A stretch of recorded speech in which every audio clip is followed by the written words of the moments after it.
સૌરાષ્ટ્રની અસ્મિતા ન્યૂઝ.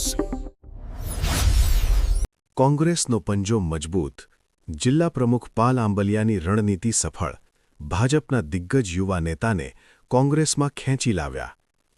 દેવભૂમિ દ્વારકાના ભાટિયા વિસ્તારના લોકપ્રિય અને સતવારા સમાજના યુવા આગેવાન વિઠ્ઠલભાઈ સોનગરા વિધિવત રીતે કોંગ્રેસમાં જોડાયા. વિઠ્ઠલ સોનગરા હાલ જિલ્લા પંચાયતના સદસ્ય તરીકે કાર્યરત છે, જેમના પક્ષ પલટાથી સ્થાનિક સમીકરણો બદલાશે. સતવારા સમાજના ભામાશાહ તરીકે જાણીતા વલ્લભભાઈ સોનગરાના પુત્ર છે વિઠ્ઠલ સોનગરા. હવે વિગત જોઈએ તો દેવભૂમિ દ્વારકા જિલ્લામાં ચૂંટણી પૂર્વે જ રાજકીય ગરમાવો ચરમસીમાએ પહોંચ્યો છે.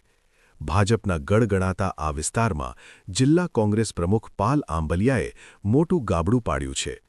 ભાટિયા પંથકના કદાવર નેતા અને જિલ્લા પંચાયતના સદસ્ય વિઠ્ઠલ સોનગરાએ ભાજપને રામરામ કરી કોંગ્રેસનો ખેસ ધારણ કરી લેતા રાજકારણમાં ભૂકંપ જેવી સ્થિતિ સર્જાઈ છે. વિઠ્ઠલ સોનગરા માત્ર એક નેતા નથી, પરંતુ સતવારા સમાજમાં ખૂબ મોટું પ્રભુત્વ ધરાવતા સોનગરા પરિવારના સભ્ય છે. તેમના પિતા વલ્લભભાઈ સોનગરાની સમાજ સેવા અને દાનવીરતા આખા પંથકમાં જાણીતી છે.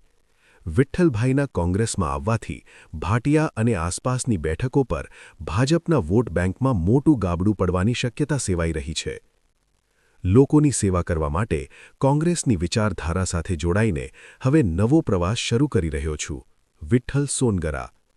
દ્વારકાના રાજકારણમાં હવે પંજાનું જોર વધશે કે ભાજપ ડેમેજ કંટ્રોલ કરશે, તે હવે આગળનો સમય જ બતાવશે.